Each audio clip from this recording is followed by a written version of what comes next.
This conference will now be recorded. Awesome. And so I get the first thing on our agenda is the approval of the minutes. You guys had a chance to review the minutes. This is Paul. I move that they get adopted as presented. Thank you, Mr. Tobin. Do I hear a second on the floor? This is Ben. I'll second.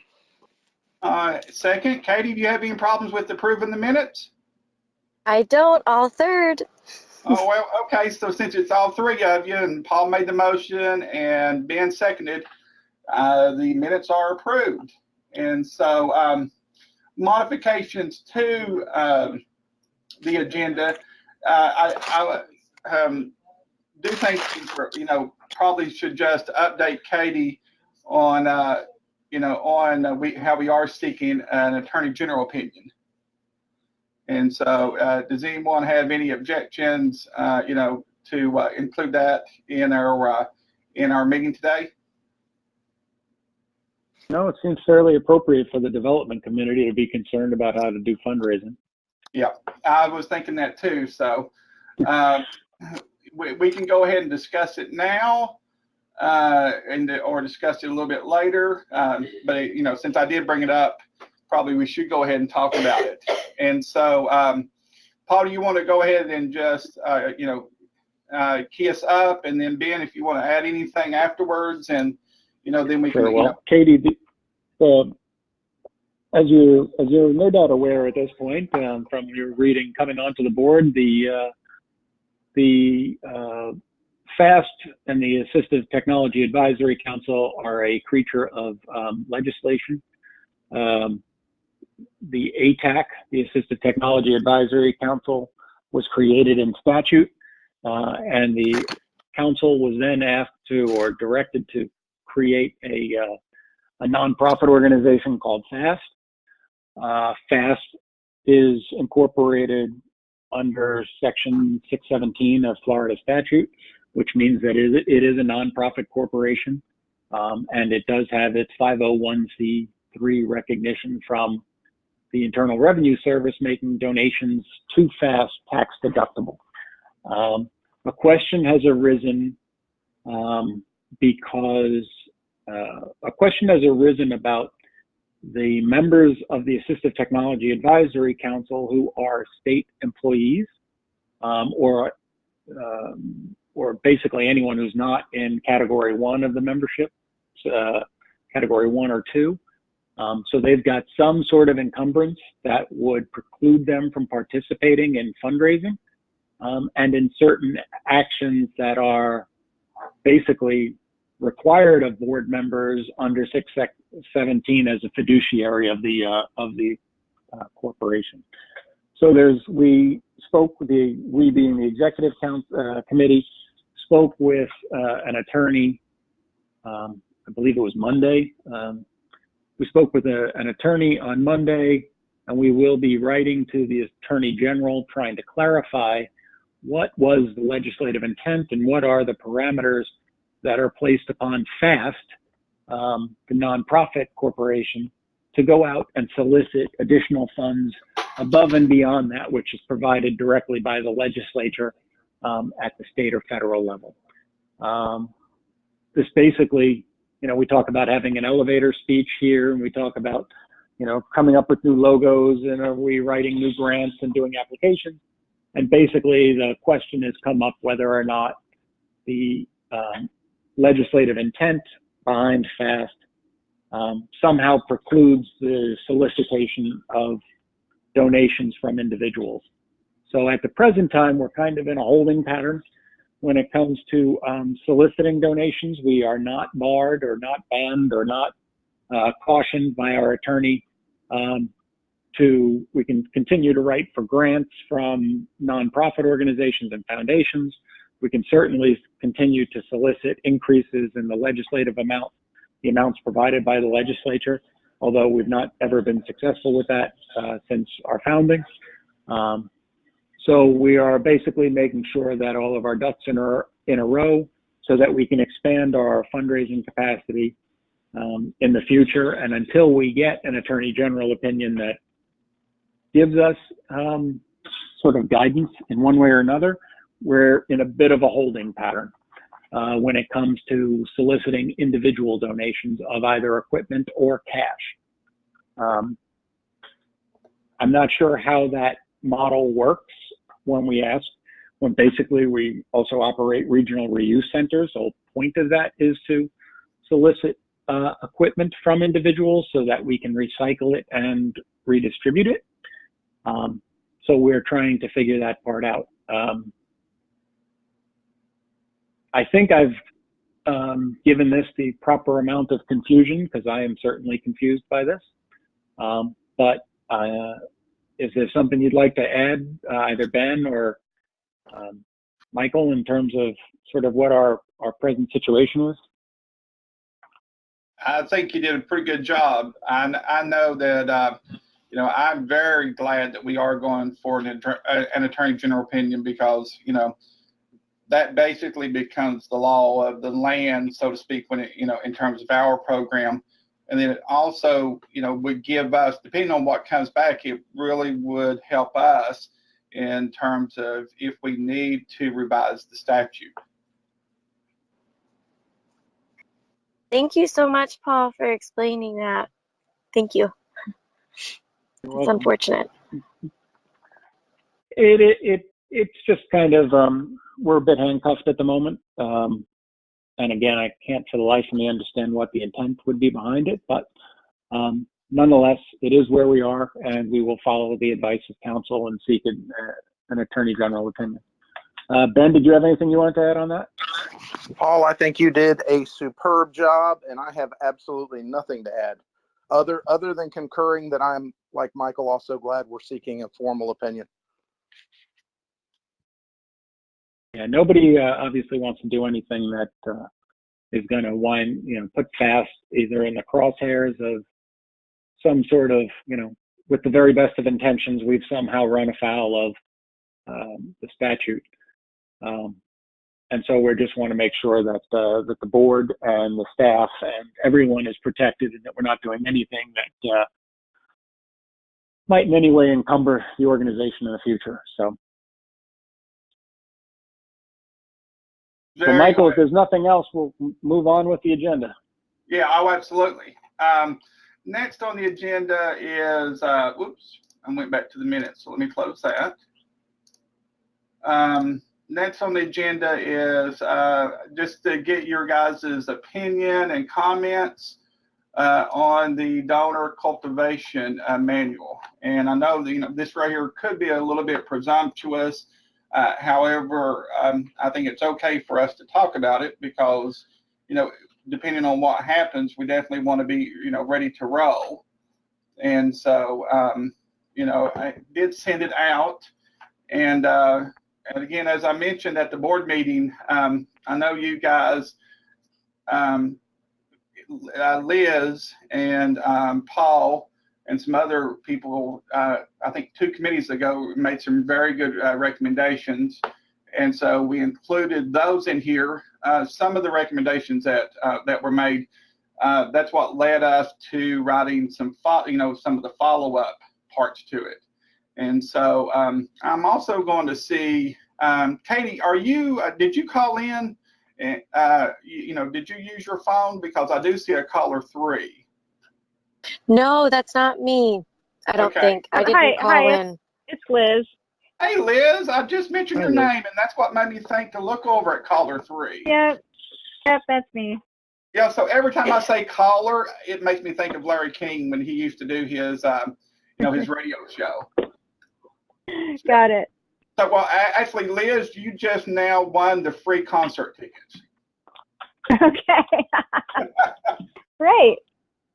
So, in terms of that, have you guys had a chance to look over the, this donor cultivation manual? And, I'm more than, definitely want your guys' input.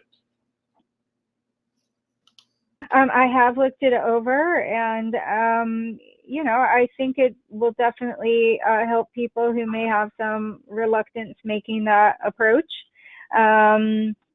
I could see maybe putting together maybe just a brainstorm of situations, places, trade shows where those kinds of conversations might be a little easier. I know if people don't have any background in sales, it can be hard to break the ice. That's a good point. Thank you. Especially while trying to find prospective donors. So that's definitely something that we could look at. Katie, I'm just going around to see if not to put you on the spot that if you hadn't had a chance to review it, but I guess I am, and I always say that in these meetings. But if you'd had a chance to look at it and then watch some of your thoughts. I'm looking at it right now. Sorry about that. Oh, no worries at all. So I'll come back to you. Thank you. And go to Paul. Paul. Yeah, I mean, I think that the sort of formula, if you will, for the elevator speech is a good icebreaker. Trying to personalize it with an example is always a good first step.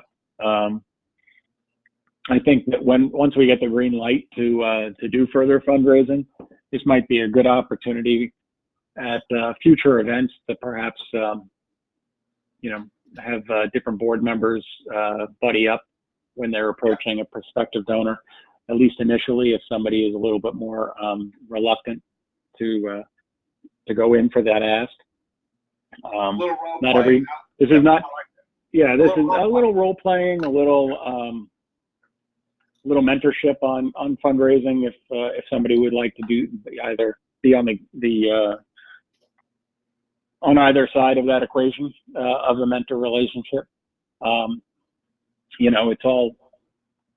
It's easy when you believe in the mission. It's a lot easier when you believe in the mission.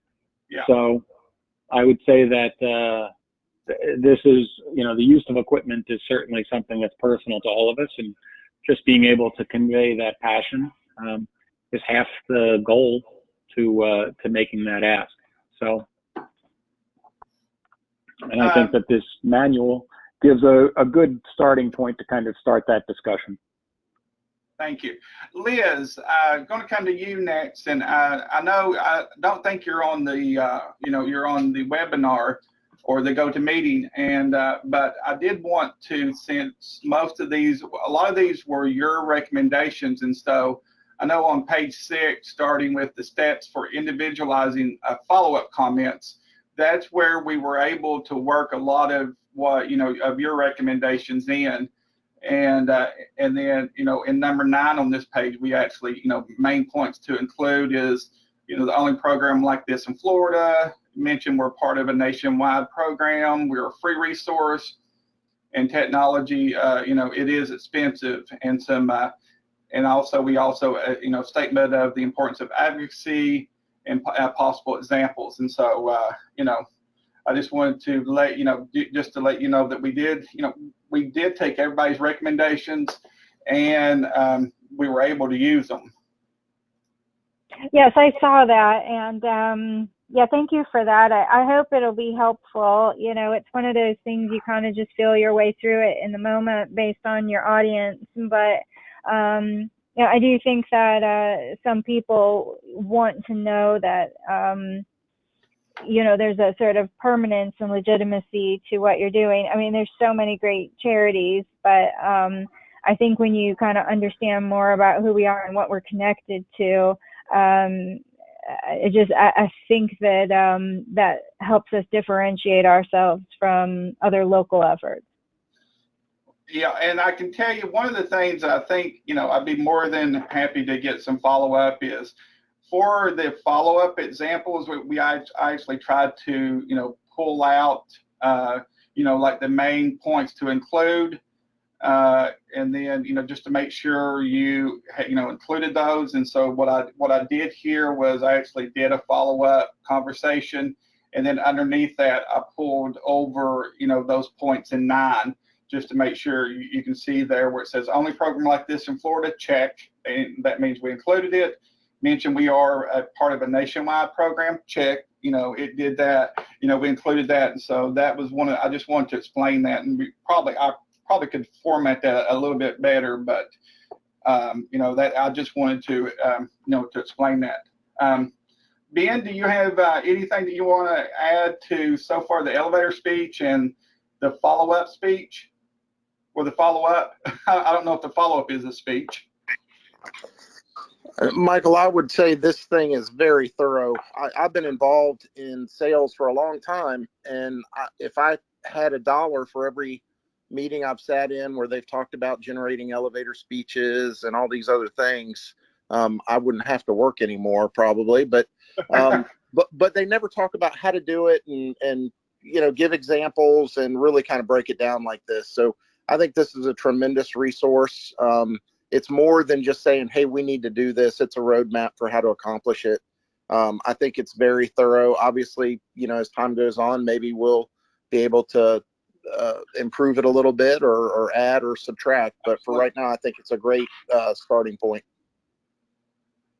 Oh, the other things, and I'm curious what you guys, think about this is, I went on after we did that, and then, really, tried to make it, I had like 2 or 3 books I had read, and, Ben, you're so right, because you hear about elevator speeches all the time, but, getting good literature and, having it as a building block method, it's just, it's really, really difficult. And so what I did, what we did here with this is, this right here is a conglomeration of probably about 15 to 20 different resources that we, that we were reading and talking about. And so, that's actually, and then we could actually move this up, but we also, as you can see here, talk about, the importance of that relationship. And then, what you can do after, the follow-up about, handwritten notes, become a follower of the prospective donor on social media. Really, we wanted to, again, if you don't know anything about this, then you can, I know how I do things is like, if this was me and I printed this out, after I did my follow-up, I would go here, and then I would probably, like go and do a couple of these and put my little check boxes, my little check marks next to them. And so.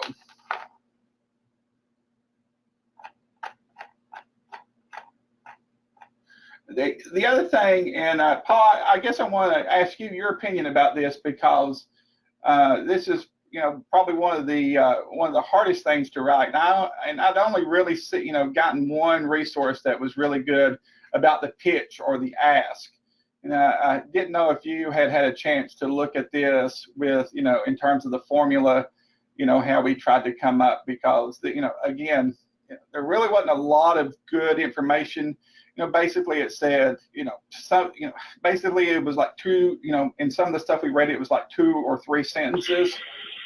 But I did find one book that actually did have a lot of good information, and I actually took that information from that book and came up with, these parts of this that you see here.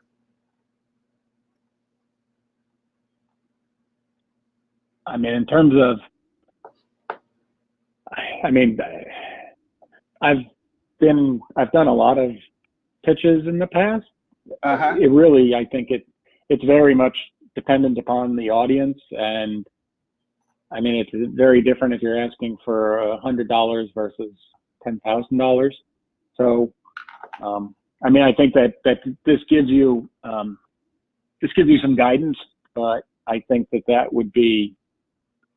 I think that the guidance is useful, but it also has to be very much to the individual, because people on the board, people on staff are not going to do something that doesn't feel right in the moment, and the likelihood of a sort of formulaic follow-up is, I think, I don't want to say that I wouldn't follow the pitch piece, but I think that gets much more into the personal. You really have to understand, how did they respond to your first statement and the elevator speech? Can you relate this on a personal level, where you can demonstrate the value of FAAST programs and activities, and somehow make that personal to the prospective donor. Can you further something that they already have demonstrated passion about? So I mean, yes, the pleasantries, the connection, the transition, the ask. I mean, yes, all of those are the steps you have to hit. But I think that those are, that's something that each person is going to have to work through on their own with the prospective donor that's in front of them. Yeah, so, and I'm glad you said that. I mean, we could add, we wanted these to be examples, but absolutely, I mean, the goal of this is just to, provide, a framework, I guess I should say, of things to say, or, categories, or, parts to say. But absolutely, I know, when Hannah and I when we were doing our role play and stuff, I mean, I know we were actually looking at the elevator speeches that we had written, but still, even when we gave them to one another, we individualized that. Remember, Hannah? I mean, and so that was one of the things that absolutely, I mean, you could write something down, but I can tell you that, when I go to speak at certain places, I write everything I want to say in an outline. However, I definitely, depending on the audience, I might focus on the second thing I'd written more than the first thing. So absolutely, it's, we just, again, wanted to provide that framework. And so, again, just wanted, because I know we hadn't spoken about this in every, because of, you guys haven't seen, the entire document. And so I just wanted to, get some feedback on it. So, in saying that, we'll go on to the next agenda item, talking about the 25th anniversary of FAAST. And I know that doing this around the new logo, and Matt, I know, don't mean to put you on the spot, you would like to come over and give us an update. I don't know how well they could hear you back there, just on some of the transition things that you've been doing and planning for the new logo. Oh, absolutely. Over the last couple of days, I've met with a few of our vendors that we've worked with as far as printing and graphics on our van. We're looking at getting, of course, new promotional materials, things like tablecloths, our signage that we take to events. We're also, going to revise our brochures to make them a little bit simpler, a little more clear and concise as far as the information portrayed in what we do. We are, of course, getting our van redesigned a little bit with our new logos and getting all that kind of cleared away. But I've got an outline plan we're working on, and it's, of course, all the digital materials, all of our website, social media accounts. We're going to kind of working together a little kind of a timeline as far as a brand launch, so to speak, trying to get that out there. So, Matt, I know when you were designing it and stuff, I know you had like a clone, or are you going to do that again? Like clone the website to where when you start putting the new logo in there, to where in case you have to change some the style sheets and things like that. Oh yes. Anytime I make any major changes to the website, I'll create kind of like a clone of the website, like Michael said, and make all the changes there, and then push the changes to the live website when they're complete and error-free. Yeah, because you just can't tell sometimes, right. like how the arrow is, right. Action now instead of just one, in case right. the arrow hides something that's important. Dimensions are different, and absolutely. So, thank you for the update. Well, next thing, and again, I just wanted to try to get some of this, some of the stuff that we want to do organized, and this right here is actually, having to do with our 25th anniversary donor and company fundraising planning sheet.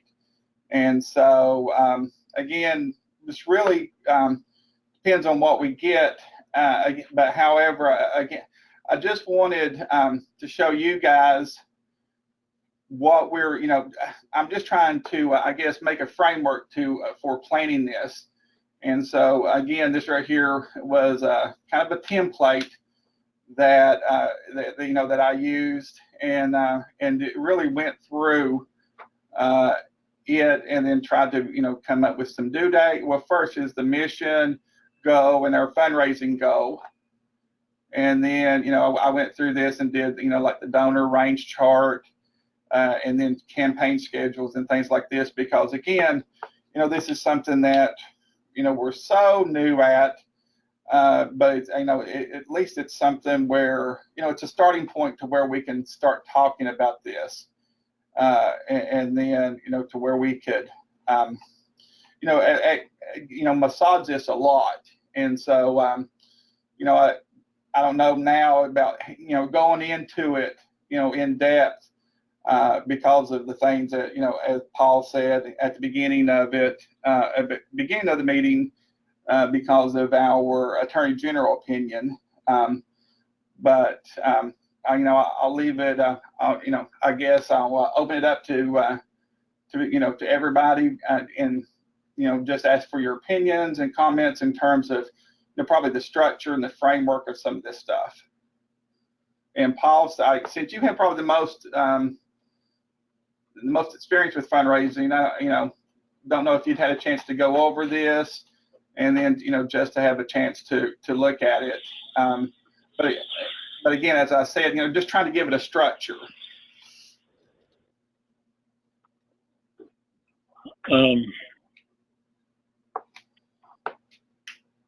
I have not honestly gone through Okay. the planning sheet in any great detail, so I apologize for that. Yeah, no worry. I'm sorry. I don't mean to put you on the spot, but yeah, I mean, like, and again, I really wanted to put down some of the mechanics of fundraising, like, for the board members, something like identify 8 individuals and 4 companies. And again, these are just numbers that I just am throwing out, Wow. but at least where, when we can do this, we get stuff written down, and we give goals and targets to the members. So, has anyone had a chance to look at it yet?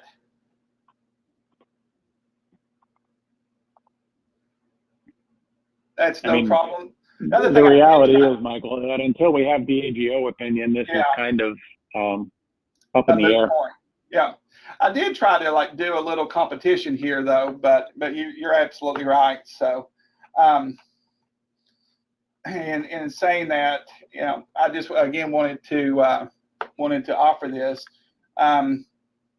Liz, did you hear about? Were you on at the beginning of the call where we were talking about the Attorney General opinion? I just kind of got the tail end that you had solicited an official, opinion on that, which I think is great. Well, we hadn't yet, but we are in the process. And so what happened? What we did is, you sat there with Paul and me when we were meeting, and we were talking about some of this stuff. And so because there's certain issues, and that none of us are lawyers, counsel, and even our counsel was telling us that this is our opinion, but there's really no case law or no previous AGOs, Attorney General opinions, to guide us. And so, the stuff that we really want to know is, and Paul said this really well in the executive committee, is there's a statute that actually governs nonprofits, and it's Florida Statute 617. We want to know, do we fall under that? And if we fall under that, then that, I spoke with Stephanie afterwards, and she did say that, if they make a decision, if the Attorney General, makes the determination that we do fall under 617, then she feels that gives us the ability to fundraise. And so, but I did, talk with her a little bit about ensuring, coming up with some sort of question in which, one, we find out whether we fall under it, and 2, kind of getting, that fundraising verification, because, if you look at 617, it really doesn't say fundraising, but it gives you all the mechanics of a nonprofit. And so that was, I just want to make sure, because there has been a few things happen in Tallahassee recently about programs kind of like ours coming under very, very intense scrutiny. And so, but yeah, I think it's very positive for us getting it. I know that, being on the executive committee, Paul and JR, they were overwhelmingly supported, getting the opinion.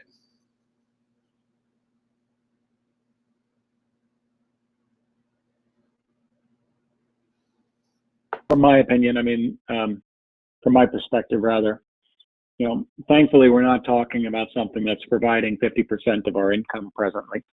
We're talking about something that is really only potential, and something that we've been talking about developing and cultivating so that it could be a future source of revenue. So we're not talking about having to, cut programs while we, suspend all of our individual donations. So by and large, it's better off that we have a solid foundation to move forward.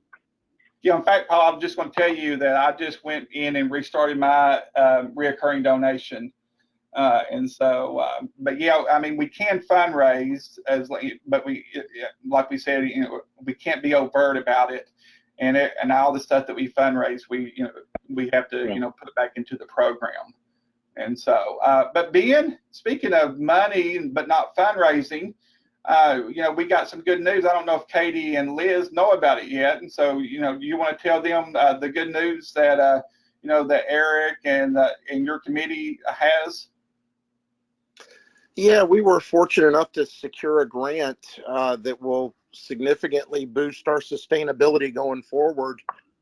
And, as far as modeling it out, we're still a long way from having to worry about sustainability, but, it's never too early to get that infusion of capital. And, we're just excited about it. Eric did a great job identifying the opportunity and bringing it home. So yeah, it was a great day for FAAST and for the loan program for sure. Yeah. And then, Katie and Liz, this is restricted funds that is for state financing the New Horizon loan program. And so, and then there's also another piece to it that we haven't done is, that interest buy down. And so we're looking forward to it. And so, and the other good news I have that no one knows about this except internally is that when Congress actually passed a budget for HHS, they did not include what they already passed with their continuing resolution. And so Florida actually has $70,000 more that the federal government has awarded us. And so we're in the process of getting a contract signed or an amendment signed for that. And so, Paul, as soon as we get that, you and Whitney will have $70,000 more that we need to budget, from HHS. So that'll make that amount go up to $770,000 for fiscal year 2020. Well, it's always easier to go in that direction, so that's good news.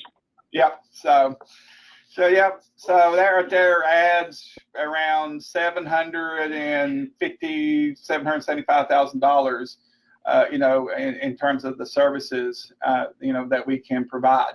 Now, granted, the huge amount of that is, restrictive to the state financing, and we won't spend all of that right away. But again, like Ben said, it really helps for sustainability. And so, instead of belaboring the point, I want to try to respect your all's time. And so, is there anything else that anyone has to add? Is that 70,000? Is that recurring? It is recurring. Yes. Yeah. As long as Congress will keep that amount, which once they do that amount, then they typically will keep that amount. And so that is one of the things that Congress does when they do And what he asked is that additional $70,000 recurring? Yes, because what Congress does, it's kind of like they're stupid, you know, because they didn't include that, what they did in the CR, but that becomes the baseline now, and then they reformulate their grant funding with that amount. So depending on, you know, what the next allotment is, you know, and the next allotment and the formula changing, then it's possible that it could go up above 800,000 because it is population based too. So, but in saying that, does he want to have anything for the good of the group? Hearing none. Our next meeting is September the 25th, and I know I sent out a save the date, but depending on the status of our AGO, I will probably cancel that, and then, you know, just send out some drafts of some of the stuff that we're doing, especially, you know, like the donor cultivation management, because I did get some feedback here about, you know, to add some language about the importance of personalizing it. So in saying that, I think we need to adjourn, and if I hear no objections, I'd like to record that as it was a consensus of the committee to adjourn. So thank you, guys. I know if the storm's coming your way, make sure everybody you know, take shelter and get prepared. Thanks, everyone. Have a good day. Take care, guys. Thanks. Bye-bye. Have a great day, guys. Have a great day. Bye-bye.